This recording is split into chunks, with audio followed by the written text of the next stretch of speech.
శుక్లాంబరధరం విష్ణుం శశివర్ణం చతుర్భుజం ప్రసన్నవదనం ధ్యాయేత్ సర్వవిఘ్నోపశాంతయే అగజానన పద్మార్కం గజానన మహార్నిశం అనేకదంతం భక్తానాం ఏకదంతముపాస్మహే. ఓం గం గణపతయే నమః. ఓం శ్రీమాత్రే నమః. ఓం శ్రీ గురుభ్యోం నమః.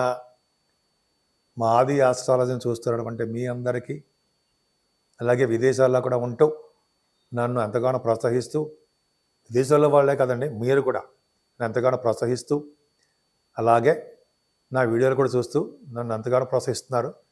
సో మీరందరికీ పేరు పేరున నా హృదయపూర్వక నమస్కారాలు. ఇప్పుడు మనం 12 రాశుల వాళ్ళకి మకర రాశిలో సూర్య భగవాను ప్రవేశించినప్పుడు కలిగే ఫలితాలు ఎలా ఉంటాయి తెలుసుకుందాం. దానికంటే ముందర ఏంటంటే, మీరు మీ జాతకాలు తెలుసుకోవాలన్నా, లేదా మీ ముహూర్తాలు పెట్టించుకోవాలన్నా, ముఖ్యంగా ఏంటంటే మీ జాతకాలు తెలుసుకోవాలనుకుంటే date of birth, time of birth, place of birth ఉండాలి. సో మీకు ఏమి ప్రాబ్లమ్స్ ఉన్నాయి, వివాహం ప్రాబ్లమ్సా, లేకపోతే మ్యాచింగ్ అంటారు సార్, వరుడు వధువు యొక్క జాతక మ్యాచింగ్, అది తెలుసుకోవాలన్నా, అలాగే ఇదంతా కూడా మకర రాశిలో ప్రవేశించినటువంటి సూర్యభగవాను కాబట్టి ఉత్తరాయణ పుణ్యకాలం.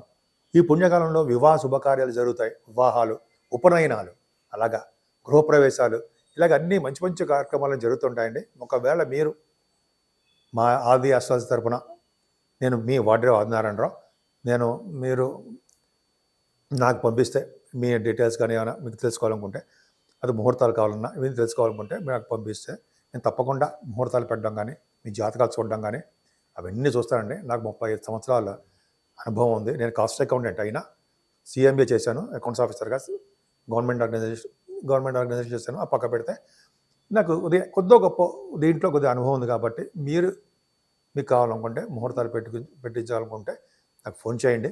ఒకవేళ నేను షూటింగ్స్లో ఉంటే నేను ఫోన్ లిఫ్ట్ చేయలేకపోవచ్చు, సైలెంట్లో ఉంటుంది. మీరు మీ కింద నెంబర్కి ఫోన్ చేసినా అయితే మీకు వాట్సాప్ నెంబర్ కూడా ఉంటుంది. వాట్సాప్లో మెసేజ్ పెట్టినా నేను మీకు ఏమి కావాలో అనేది దాంట్లో రాయండి. రాస్తే నేను తప్పకుండా ఈ షూటింగ్స్ అన్నీ అయిపోయిన తర్వాత కూడా నేను ఫోన్ చేసి మిమ్మల్ని పలకరిస్తాను. మీకు ఏం కావాలో కూడా అడుగుతాను. సో మీకు ఏమైనా కావాలనుకుంటే ఈ కింద నెంబర్కి ఫోన్ చేయండి. ఇప్పుడు మనం మకర రాశిలో సూర్యభగవానుడు ప్రవేశించినప్పటి నుండి 12 రాశుల వాళ్ళకి ఎలా ఉండబోతోంది, బ్రహ్మాండంగా ఉండబోతుందండి. అంటే సూర్యభగవానుడు యొక్క పవర్ ఎలా ఉంటుంది, జనవరి నుంచి ఇలా ఉండబోతోంది తెలుసుకుందాం. ఈ సూర్యభగవానుడు అంటే మకర రాశిలోకి 14వ తారీఖు జనవరి నుంచి మకర రాశిలో ప్రవేశిస్తాడు. 12వ తారీఖు ఫిబ్రవరి వరకు కూడా మకర రాశిలోనే ఉంటాడు ఆయన. సో ఈ మకర రాశిలో ఉండడం వల్ల 12 రాశుల వాళ్ళకి ఫలితాలు ఎలా ఉంటాయో తెలుసుకుందాము. ముఖ్యంగా ముందుగా మేషరాశికి ఫలితాలు బ్రహ్మాండంగా ఉంటాయండి. ఈ మేషరాశికి మకర రాశి దశమ స్థానం అవుతుంది. దశమంలో ఉన్న రవి దిగ్బలత్వంలో ఉంటాడు, చాలా పవర్ఫుల్గా ఉంటాడు. ముఖ్యంగా రాజకీయ నాయకులకి చాలా అద్భుతమైన ఫలితాలు ఇస్తాడు ఆయన. ముఖ్యంగా అసలు దశమ స్థానంలో రవి ఉంటే ఎలా ఉంటుందో తెలుసుకుందాం. యాక్చువల్గా దశమ స్థానంలో కనుక రవి ఉంటే ధనయోగాన్ని కలిగిస్తాడు. అలాగే సంగీతం పట్ల ఎక్కువ మక్కువ కలిగేట్ చేస్తూ ఉంటాడు. అంటే సంగీతంలో ఉన్న వాళ్ళందరికీ కూడా మంచి ప్రజ్ఞ వాళ్ళకి బాగా టాలెంటెడ్ పర్సన్స్ అవుతారు. సపోజ్ మ్యూజిక్ డైరెక్టర్స్ అనుకోవచ్చు, వీళ్ళందరూ కూడా చాలా చాలా బాగుంటుందని తెలుస్తుందండి.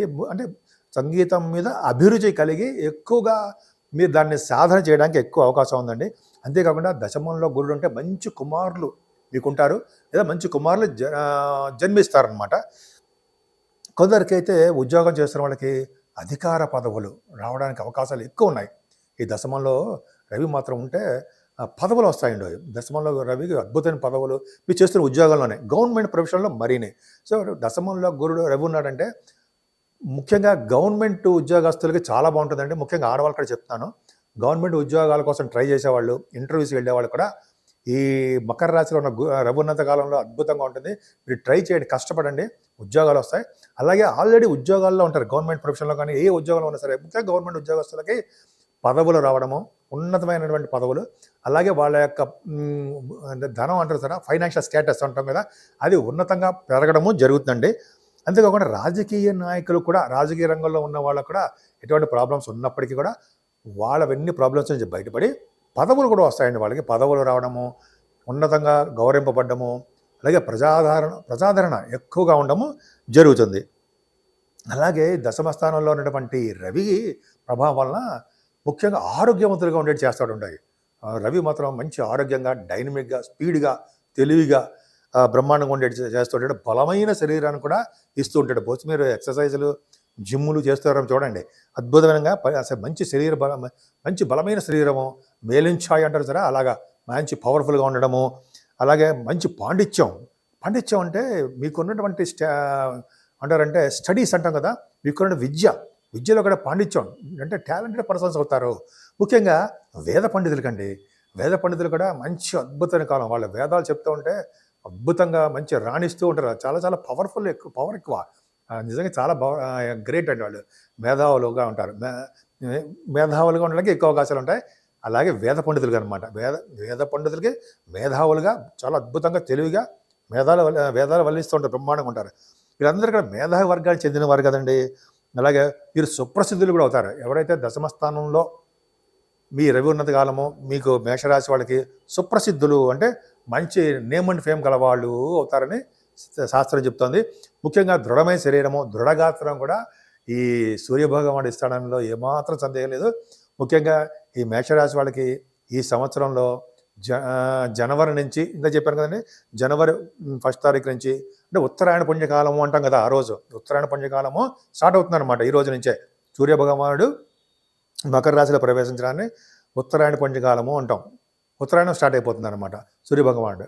సో ఉత్తరాయణం స్టార్ట్ అవడం అంటే ఈ మకర రాశి నుంచి మిథున రాశి వరకు సూర్యభగవానుడు ప్రయాణించే కాలాన్ని ఉత్తరాయణ పుణ్యకాలము అంటాం. ముఖ్యంగా ఈ రోజు 14వ తారీఖు చేసినటువంటి దానాలు, ఈరోజు మీరు తప్పకుండా దానాలు చేయండి. నది స్నానాలు, దానాలు 14వ తారీఖు చెప్తున్నాను నేను. మీరు చేస్తే చాలా అద్భుతం ఫలితాలు ఉంటాయి. ముందున నది స్నానాలు, మీ ఎక్కడైనా సరే నది స్నానాలు కానీ అంటే గంగా నది కానీ, చెప్పాం కదా పుణ్యనదుల స్నానాలు అంటాం కదా, గంగా నది, గోదావరి, సరయూ నది, త్రివేణి సంగమం అంటాం కదా, ఆ నదుల స్నానాలు కానీ, అలాగే చేసే దానాలు అద్భుతంగా ఫలితాలు ఇస్తాయండి. దానాలు చేయడము, వస్త్రదానము, బంగారు దానము, వెండి దానము, పుస్తక దానము, అన్నదానము అంటాం కదా, ఆ దానాలు చేస్తే సూర్యభగవానుడు బాగా ఇష్టం. సూర్యలోకానికి వెళ్తారని చెప్పి అంటారు. బంగారం దానం చేసిన వాళ్ళకి విష్ణులోక ప్రాప్తి, అలాగే బ్రహ్మలోక ప్రాప్తి అంటాం. సో ఇదొక చెప్పుకుంటే లేకపోతే బాగా ఎక్కువ ఉంటుందండి. సరే, ముఖ్యంగా ఈ దానాల్లో ముఖ్యంగా ఏంటంటే సూర్యభగవానుడికి అర్ఘ్యం సమర్పించడము.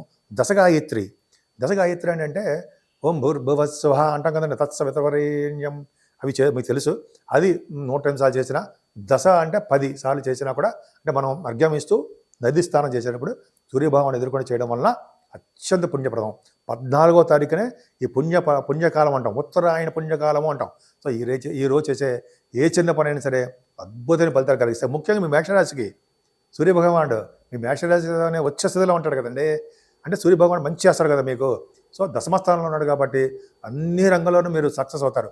ముఖ్యంగా రాజకీయ రంగము, సాఫ్ట్వేర్ రంగము, ఏ ఉద్యోగాలు చేస్తున్న ఆ ఉద్యోగాలు, అలాగే రియల్ ఎస్టేట్ రంగం, వీళ్ళందరికీ అండి సూర్యభగవానికి ఆశీస్సులు ఉంటే సంపూర్ణ ఆరోగ్యవంతులుగాను ఐశ్వర్యవంతులుగాను ఉండే చేసేవాడు సూర్యభగవానుడే.